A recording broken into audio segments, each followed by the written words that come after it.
Hi, I'm Max. And I'm Skylar. Recently, we decided to start watching Bob's Burgers to see what it was all about. And it didn't take us long to become completely obsessed with the show. But one of the things we love the most about the show is the brilliant end credit sequences. Which is why we created this podcast. Each week, we're going episode by episode to talk about the elaborate end credits. We're excited to have you join us right here on Bob's Credits. We'll make sure that Bob's Burgers end credits get the credit they're due. All right! Chip chipperoo, everyone. Chip chipperoo. Oh, I got you to say it. I love when you say it, and the listeners love when you say it too. I know it. Oh, is that from hard data you've collected? I have, yes. I've gone through every DM, and everyone talks about it. They're like, we love when Skylar says chip chipperoo. All right, I love it. I don't have like a pun to tie us into the episode. We're gonna get silent or silenced. I hope that we can bring that phrase into every single episode of the podcast. Were you silence of the lamb? Louise? Oh. Or were you Silent. silenced? Is Biscuit not silent right now, or was he silenced? Biscuit, I think we let them know we're here. He's such a tough guy when he hears someone outside. Yes. This could go on for hours. Yeah. Biscuit, you know we're recording a podcast here, right? He doesn't care. We've got an episode of Bob's to get into. We've got some credits to get into. But first up, we have a Patreon subscriber to thank, and we have to burger pun their name. Let's do it. Thank you so much, Janelle Lopez. Janelle Lopez, moving forward, you'll be known as the Bell Pepper Smoked Eggs Burger. Classic clean puns. Love it. Love it. So super excited to have you, Janelle. Thank you. Beyond excited. Thank you for joining us over on Patreon. If you'd like your name burger pun right here on the show, go over to patreon.com/bobscredits. Sign up for the appropriate tier. We have a bunch of tiers with all sorts of fun options for you, depending on which one fits. Go check it out. We have a lot of fun stuff over there. I also just want to say, for those of you who listen all the time, and we've got to do these little Patreon promos, thank you, because Patreon and our shop and all that stuff that we have to promote on this podcast is how we keep this show going. And we work very hard on this podcast. And we just appreciate that, you're not like annoyed that we've got to do these salesy things to keep going. You're being so sweet and earnest right now. Y'all, we love you. You can always fast forward through anything, but we love you. Thanks for embracing all of us. Yeah, but also, you get some really great stuff with Patreon and with our shop, which is bobscredits.com/shop. Yeah, we've you been get enjoying some fun stuff, and you can help support the podcast that way. Yes. Are you ready for Skylar Sides, the fun facts before the fun facts? Dish it, girl. Plot twist. I actually have one thing I want to do before Skylar Sides. I got this message February 13th at 4:44 a.m. and I wanted to read it. Let me preface this by saying, do you remember the Gene episode with the laser show? Yeah. Of course, right? I woke up a few months ago, I guess last month, and I was like, I was so hard on that episode, which I still stand by all my beliefs that I liked the trapeze father-son date more than this one, but I got a really great DM and I just wanted to share it. Yeah, please. This is from Amy, longtime listener. Love you, Amy. She says, Hi, listening to the current ep, the laser show one. And I can't remember if I've said this, but this ep always makes me think of my dad and bro. My dad was a huge Pink Floyd guy, and the planetarium used to do Pink Floyd laser shows that they'd go to. I went once and was Gene. It was a lot. Anyway, from one dead dad club member to another, love you guys. Oh, that's sweet. See, that's the beauty of Bob's. Yes. You just find this connection, and Bob is the ultimate dad. I just wanted to take a minute to honor her dad. I know what a big deal it is when you're watching a beloved show and something reminds you of someone you've lost so much. And I just wanted to shout that out because it's important to make space for that on our podcast. At least it is for me. I 100% agree. And I also want to say that we say this all the time, but every Bob's Burgers episode is so good. And sometimes because we have this podcast, we're a little bit harder on specific episodes because, that's what this podcast is. But we're here because we love Bob's Burgers and every single episode of Bob's Burgers, pretty much. Yes, but it also is about certain life experiences. Of course. Art is subjective. So there's is this episode working in an entertaining way? And then there's what am I drawn to personality wise? We recently posted a poll about which recent season 13 episode you liked more, Tina's bird watching one or the April Fool's one. And everybody's opinions were so different. And I loved that. Yeah, I completely agree. And yeah, I know we love those two episodes and some people thought they were it's like you said, it's just everyone's got their, whatever hits for them is different. Exactly. Which is part of art. That we watched this one movie for Oscar season, After Sun, and it was the most profound movie of my life. And I was talking with someone and he was like, Anyway, are you ready for Skylar Sides now? Speaking of art, we're going to get into art in this episode. There's a big art storyline. There is. It's poster related. A collage? A poster? Teddy's poster? Oh, I wouldn't call that art. That's part of, yeah. Okay, Skylar Sides. I read a great interview with H. John Benjamin, and I have some fun sides to throw in today. Do it in his voice. If only. If only. If you're not following him on Instagram, go do it. His voice could just soothe me away.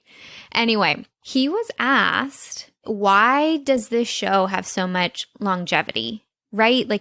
We talk about this a lot on this podcast. Why do some shows' quality stay? And why do some go down the gutter? It's a great question. And we were actually just talking on our Patreon because we do instant thoughts right when Bob's airs an episode. We put our instant thoughts up, and within that, we were talking about season 13 is proving that Bob's still has it. So H. John Benjamin was asked this question, and he really credits Lauren Bouchard, Nora Smith, and Bernard Derriman. And our podcast. Yes. That was number one, of course. Of course. The three head honchos of the show have really stuck around and really are still very close to the show, which is very, very important. I agree. I feel like you can, sorry, I don't mean to. No, I want to hear. But I feel like you can feel kind of when a creator kind of has had enough with the show and has handed over the reins and stuff like that. And you can feel that they love this show so much and that they still want to keep doing it too. And it's not just they're doing it because it's a cash cow. Yeah, I started this thing once and it took off. I mean, that doesn't hurt, but still. No. Sorry to be mean about what we do in the shadows, but Max and I were so obsessed with that TV show. And then they changed showrunners, right? Yeah, I think that's the case. Yeah, it's Jermaine Clement who did the movie and was in the movie, and he was kind of like the showrunner for the first season. And it's still a good show, but there's definitely been a shift in what the show is for me. I still think it's a great show, but I don't think it's as funny. It isn't what I was hoping it would be in the third season. I'll keep watching it for sure. Yeah. And I might love the next season. Anyway, so H. John Benjamin also credited the writers. He believes that basically the original writing staff is still working on Bob's Burgers, which is Huge, unheard of for 12 seasons, which probably says they have a good work environment. He said that there's a lot of turnover. Obviously, a production this big has 1,000,000 spots. I just met someone who works on Bob's Burgers who's in the IT department, basically developing programs and tech stuff. I don't know. So there is a lot of turnover, but this main kind of writers are still on the show. And so this is very special. And why I think Bob's is still going so strong. Yeah. I think it has to, like, if you care about your show and you care about your characters, and it's going to be a different experience than if, you don't, obviously. Yes. Are you ready for a little Bob pun or Max pun? I am. Okay. We are doing Store Next Door this week. Great. These are all movie related. Get some movie themes fun. here. Okay. Your first pun is, you can't handle the Ruth baseball cards. Max. Bob's. Shit. Your next pun is, say hello to my little French language school. Max. Bob's. Oh my gosh. Your next pun is, wax on, wax off, body hair removal. Max. Yes. I'm just going to keep going. And your final pun is, you complete me, puzzles.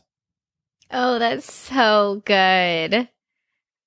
Oh, it's so good. Bob's. Max. You got one. Good job. Hey, last week you dominated. I So did? you did, yes. Should we get into this episode? Let's do it. It's a good one. Okay. Skylar, can we have the title and synopsis for Season 8, Episode 2, please? The title is The Silence of the Louise. The Wagstaff kids have won a trip to Wetty Setty Go, the local water park. But just as soon as they win it, it's taken away. Someone has massacred Mr. Franz dolls, and they can't go until they find the culprit. And so, Louise turns to Millie, the most deranged mind she knows, to crack the case. Meanwhile, Teddy has an inspired idea for a poster business. This episode came out on October 15th, 2017. It was written by Craig Thompson and directed by Chris Song. Before we jump into this episode, I have one more dead dad thing. The store next door in this episode is That Thong You Do. And I just had to shout it out because That Thing You Do was like my favorite movie growing up. And my dad made me a Halloween costume. And it was a Blockbuster video. And I got to choose what movie the Blockbuster video was. And I chose That Thing You Do. That's so cute. Didn't know I'd ever be talking about thongs and my dad, but That Thong You Do. Really, really loved that store next door. For those of you born after the year 2000, Blockbuster Video was it. Yeah, they have to know. Like, it's such a meme, Blockbuster Video. It's such a meme for us, but I feel like Gen Z loves retro stuff. Not that is Blockbuster retro? It is at this point. We have to accept it. Okay, it's okay. All right. Let's chat about this episode. Tell me about it. Every beat was phenomenal to me. This is such a good episode. First of all, obviously the title is a play on Silence of the Lambs, and the plot is a play on Silence of the Lambs. What a great way to take this plot where someone's trying to figure out a mystery or a case and has to turn to, I guess we'd say, sociopath or a psychopath who thinks that way. Mm-hmm. That's the plot of Silence of the Lambs. That movie is so good. It is. And has so many iconic things to draw from. Let's stick with the Silence of the Lambs situation for a second. Millie's hard candy fava bean was so good. And Molly Shannon. Come on. We love Molly Shannon. We love Millie. We did, I know we promote it all the time, but we did an Evolution of Millie episode on our Patreon that was so much fun to do like a deep dive into Millie and like talk. Yes. We talked about this episode a lot on there because we learned a lot about Millie in this episode. We like fought for 10 minutes about if she's a psychopath We or did. not. We really got into it in that And one. I It's just so would much fun. Die on that hill I was standing on. Let's just stick with Millie quickly because I want to talk about the whole episode soon. But I love the character development because Louise kind of likes hanging out with her. And I liked Well, why that. wouldn't she? She does all the things that Louise likes. Oh, good point. I mean, that Dance Dance Revolution looked like fun. We're going to get into a whole bunch of Dance Dance Revolution. We sure are. Spoiler alert for the end credits, but... Let's start at the beginning of this episode. The massacre of Mr. Franz dolls. No. Winning the reading contest. Louise reading Old Yeller. And feeling like she doesn't want to read as is and feeling spurned because we all know how Old Yeller ends if you don't know. Keep it that way. Yeah. But if you watch this episode, I guess you do know. Mm-hmm. It's just so funny for her to be like, this is it. This is why I don't read. Yes. But I love seeing all the kids band together to win this thing. Jocelyn has a great moment when they're kind of giving their book reports. So many great characters. Zeke trying to sacrifice himself so that the kids can go to the water park, but more importantly, Jimmy Jr. gets his water park day is so great. It's so good. I love the genre parodies, like Jimmy Jr. being like, he needs help. It's so good. And I just think the plot is really, really good. It's not a plot you can necessarily predict or see through, which makes it particularly satisfying. The tie-in from Old Yeller to Mr. Franz being the one who does this, and then the reveal of why they did it. A great plant and payoff. Jimmy Jr. and Zeke tell Mr. Franz that he smells like Zeke's aunt. With his chamomile. This tea. caramel. Yeah. No, I think it's a coffee. Uh-huh. It's a coffee pod, which is like a plant and payoff. Like the staff is already reeking of coffee. So I love the reveal that they just got a little too addicted to the pods and they messed up. Those three characters together, I'd never imagined them before. Miss LeBon's, Mr. Franz, and Mr. Ambrose. The flashback scene where they kind of put gray over it so you know it's a flashback is just so funny. They're so great together. Yeah. Mr. Bronca, just please talk about how good he is in this episode. He has one line or like two lines and he is just everything. Mm-hmm. One of Skylar's favorites. Yeah. He's never wasted when you put a Mr. Bronca cameo in an episode. Okay, so Millie is obsessed with Louise to the point that she has an exact replica of Louise's bedroom as her bedroom. Mm-hmm. Her mom knows exactly who Louise is without having met her before, just from seeing her on her doorstep because there's so many pictures drawn of Louise in her house. The mom not being like concerned about that and just being almost as excited to meet Louise. Well, Millie has sold it as if they are best friends. True. So a little less concerning when you actually think this is a relationship.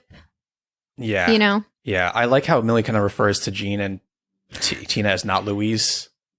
Boy and not Louise girl. Yeah. It reminds me of Mr. Fishutter's like little Bobs. Yeah. Lesser Bobs or whatever Yeah. he calls them something different every time. But so good. Jean and Louise are also phenomenal in this episode too. You mean Tina and Louise? Tina and Jean. Yes, that's what I meant. Yeah. Yeah. Tina and Louise. Wow. This Tina, must be what it's like to have children. Like, you you're don't one know. of them. Yeah, that's why you always call them by the wrong name. Tina and Jean, yes, with the trampoline. Tramp. Oline. Named Eileen. Named Oline. Yeah. Tramp. It made me want to sing Jolene. When do we not? Oline. Oh, these credits, spoiler, are great, but I would have taken that too. Trampoline. Jolene. Yeah, that would have been funny. Couple fun facts for you. Please. Oh, wait, let's talk about the B story real quick. Okay, you tell me. One of the most memorable B stories, I feel like, just because of the today is tomorrow's yesterday on a sunset poster. Gets locked into your brain. We all know these posters. We all know these Instagram posts. We know what they're parodying. Yes. and it's so well done. It's so well done, but particularly well done because there's something about this phrase that actually is poignant. It's still cheesy but at least it's not like, let's work together. Like, it's like there's something a little deeper. Yeah. They mentioned the like hang in there poster. Do you remember that hang in there poster? It's a cat. Yes. So I had one as a kid in the 90s that was like it was like a play on that. It's the cat hanging from a branch, and instead of like hang in there, it says well, comma, shit. Okay, that is your dad's sense of humor being projected onto you as a child. Yeah, like but it's I also love like it. it's also like being 12 years old and be like, haha, like, shit, haha, it's up in my I've room. got edge. Yeah. Oh my gosh, have you told the story of that Halloween costume when you wanted to go as the Marble Burl Man? No, it wasn't the Marble Man. It was Joe Camel. Joe Camel. Joe Camel. I think you've told it on the podcast before. I don't know if I have, but I'll tell it again. Okay. One year, I think it was probably around 12, 13 years old. Yeah. definitely Early 90s. in like middle school, junior high. Uh-huh. I had to get a Halloween costume, and my dad took me to the Halloween store. And my dad's kind of like, hey, go do whatever you want when he's on those errands as a kid. And I'm trying to figure out what I'm going to do. And I see a camel mask. And I was like, maybe I could just be Joe Camel, who was, if you don't know, from the 90s, was this cartoon that promoted Camel cigarettes. And it was a big controversy because it was like kids liked him because he was a cartoon and he was like all smoking and stuff like that. But my dad was like, oh, that's a good idea. Yeah. So all you need is he was like personified. So he was a camel, but he dressed like a human. So I got the camel mask and wore a suit, cut a little hole in the mask so I could have a cigarette. I'm sorry. And I remember this girl in my school in the grade above me, I believe. And she was like Jessica. Yeah. And she was like, do you really think that's funny? You're promoting smoking. And I was like, really? Like, you got a problem with this girl? You got a problem with this? Come on. But it's just funny that my dad was like, oh, this is fine. No problem. Go off to school and be a smoking camel. It was funny, though. I thought it was funny. It was great. None of the teachers seemed to care. It was just this, Chloe was her name. Of course it was Chloe. Yeah. Sorry to any Chloes out there, but in middle school, a Chloe was always like sassy. Anyway, we digress. Oh, posters. Yeah. Linda puts it up over the choking poster because she thinks the choking poster is sad. I liked Teddy paired up with someone besides Bob because let someone else deal with Teddy's neuroses. And, I agree. Yeah. Yeah. And let's talk about his partner, Janine, who is a kind of a big character intro because this is the first time we meet the owner of Yours Truly, which has been, we've seen so many times across the way from Bob's Burgers. It's right across the way, right next to Jimmy Pesto's. And we've never been inside and we've never seen the proprietor. And now we see both. Very exciting day for Bob's fans. I love a stationery store. Love it. I do too. Do you? No, I don't know why I said that. I was reading my notes and I just had to respond to you. Yeah, I know. I do not love a stationery store. I don't even know that I've been in one. What did I ask you the other night? I was like, does this look okay? And you were like, yes. Like, you were so adamant. And I was like, you didn't look at it. Automatic replies. Who's with me? Janine is voiced by Lennon Parham, who is a comic performer, and you recognize her if you see her. Typical. Skylar's looking at me like, always someone like that. Janine, we'll see her a few more times in the show in non-speaking appearances, but she'll have some lines in season 11, Mommy's Boy, that episode. I think we were talking about that episode in Discord. Is that the one where Gene gets sad because he can't have his Sunday spa days with his mom? I think so. I can't remember. Yes, it is. I looked it up. Okay. Yeah. Then trust me. Okay, I believe you. The only thing I want to say here is that I love the moment where Bob actually gets inspired by the poster after staring at it for a while and is able to accomplish all these things that he wasn't able to before. And I leaned over to you and I said, Teddy's poster is like Bob's ADHD meds, because there's a big difference in our household when I'm on my ADHD meds. And Yes. Skylar will say, wow, did you take your medicine today? And I'm like, yeah, I sure did. Because we both work in our apartment, we both try and respect each other's personal space. Like, don't barge in and be like, can I ask you a business question? So I email Max a lot so he can get back to me on his own time. He doesn't reply very frequently, but if he has taken his meds, I have like 7 email replies from Max. Yeah, you've created just taking a care of monster. business. Yeah. But anyway, Did you take your meds yesterday? I did, yes. Yes, you were texting me about our car lease. Like, I was on top of everything. yep. It works, and so does Teddy's poster, apparently. Anything else you want to say about this episode before we start getting to the end credits? Just have to say I love the trampoline bit, and like Tina and Jean are watching Jurassic Park from The Neighbors. And just want to say this is one of those where every single line, every single scene is funny. So we'll have to do a commentary over on Patreon because there's too much to talk about. It's that good of an episode, I think. Yeah, we're going to do a commentary episode on this one for sure. Maybe we'll do that a couple episodes from now over there. Should we get in the end credits? Let's do it. Okay, the final moment before the end credits. The kids have made it to the water park, and Millie and Louise are going to have one last moment. Well, Millie, that's a nice swimsuit we're wearing. We look good. Thank you, Louise, as do we. You want to go watch the wedgies down at the big slide? And after that, we could just move in together. Easy, easy. Okay, 100 sleepovers. I'll squeeze you in for a lunch. I get to chew your food. Millie! Play dates, having lots of play dates. I'm gonna play with you till we die. That final moment is great. Visually, it's really great too because they are wearing the same swimsuit, and Millie has a pink swim cap on, which is like Louise's bunny ears. Yeah, I'm surprised she hasn't tracked down bunny ears herself. Yeah. They're very, very difficult. Maybe. So what happens as we get into the end credits? What's going on? Classic end credit scene. But not entirely. But not entirely, because we have Teddy's inspirational sunset photo over the choking poster. Yeah, it's like the camera is pulled back a lot further than it typically is in the standard kitchen sequence, so got that we it. can see that little, like, I think there's a freezer there or something, or fridge, and the poster is hung up there. And in the foreground, we've got Louise and Millie on their little like dance revolution pads. This choreography that this like 8-count sequence they do a couple times, it soothes me. I love it. They're so in sync. Have you ever played Dance Revolution? Have I ever played Dance Revolution? Wow. Okay. You have. I never Yeah. have.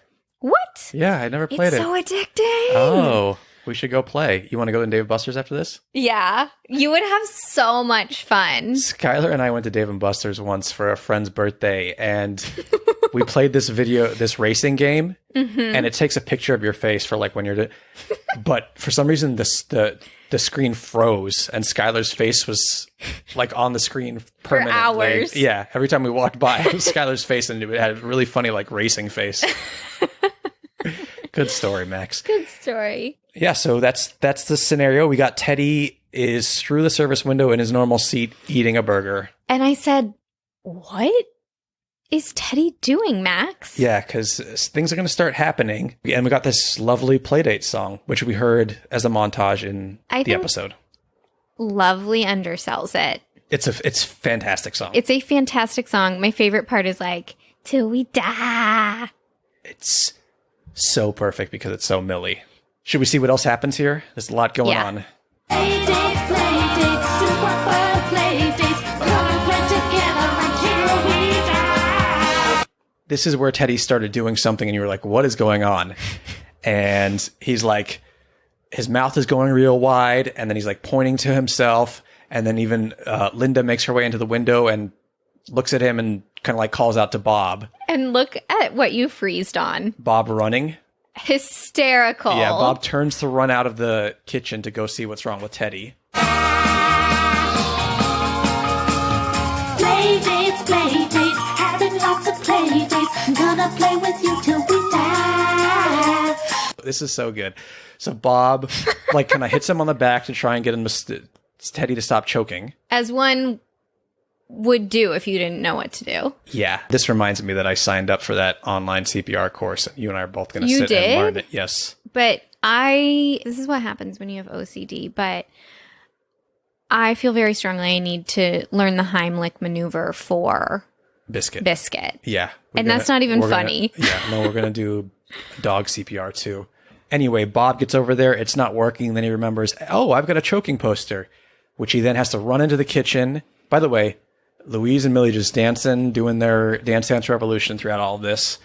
Bob runs in, pulls down Teddy's poster so that he can see how to properly perform the Heimlich. He even like puts his finger on the poster as if he's like scanning and reading. Yeah. It's so And then funny. he runs back all the way behind Teddy, starts performing the Heimlich.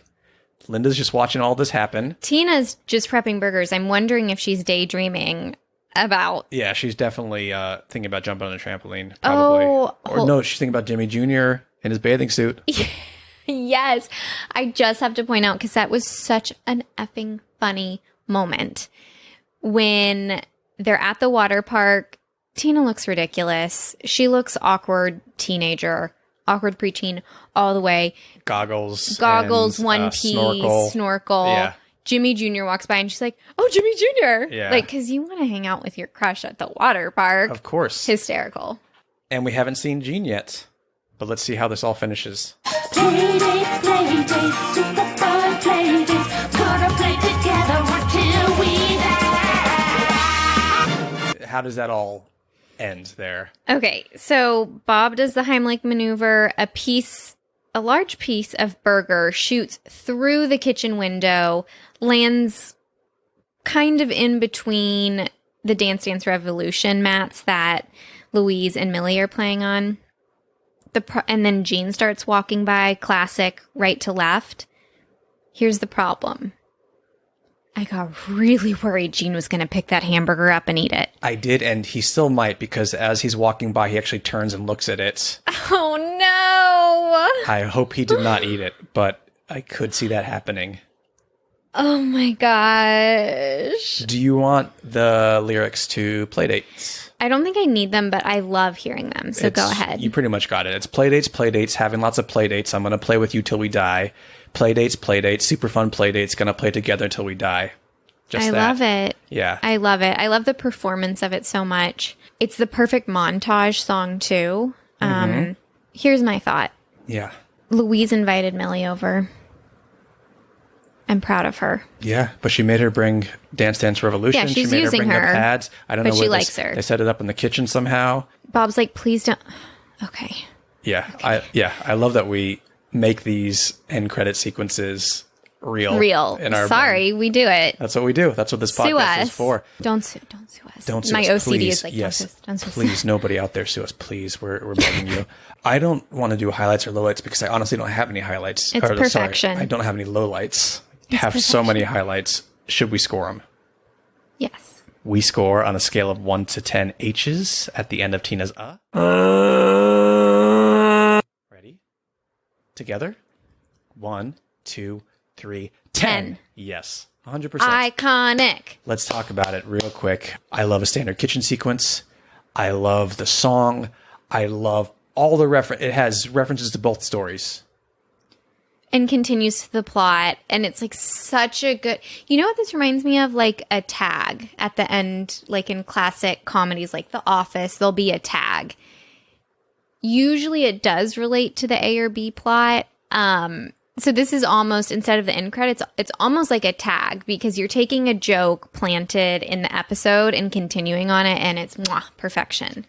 Yeah, it's almost like a mini episode in itself when you really think about it, because it's like the story is Bob's trying to run the restaurant and there's so much chaos going on around him. He's got to go help Teddy, who's choking, while he's trying to cook and stuff like that. It's a three-act structure. Little mini episode. Yeah, definitely a 10 end credit sequence. The song is fantastic, as we've said. The Dance Dance Revolution choreography, phenomenal. I was right. It is an 8 count. Maybe we should learn it and try it ourselves. I kind of already learned it while we were watching. Okay. Will you teach me after this? Left, right. What is this called? Football, fast feet. Da-na-na-na-na. Speaking of my childhood, by the way, we had a lot of references to that. the original Nintendo system used to have, I think it was like a track pad. Mm-hmm. So it was like this pad you laid down, and it mostly worked with like the Nintendo Sports thing. Oh, and there was like cool. a track game where you would have to like run in place like that. Yes, on that's it. one of the moves they do. It was the stupidest thing. It didn't work great, but Is it stupid? Because I loved it as a kid. Yeah. I just think it was a little bit ahead of its time. Yeah, feels so like. it didn't quite work as well as it should have? Yeah, Or it's am I kind of just- like you would like with the Wii or Switch now, how it Really works. really like works with your movements and stuff like that. But it was this. You I really love had to, it. like pound on it. Good way to get me moving as a kid, though. Anyway, love anything else it. you want to say about this episode or this? No, I these love end it. credits? I Okay. love it. Thank you, everyone, for listening. Those were the end credits to The Silence of Louise. Go follow us on social media, Bob's Credits, wherever you do your social media. And hey, if you love this episode and if you love this podcast, leave us a review on Apple Podcasts or wherever you listen to podcasts. It is the best way to help us out without, free of charge. Just Really helps us out. it supports us and we appreciate it. And we also love hearing what you love about the podcast and just like your thoughts about it. So thank you. And if you can do that, it means the world to us. Anything you want to say to everyone before we get out of here? I'm just going to say stay stocky. I love it. Let's go trampoline. Oh, I love the trampoline.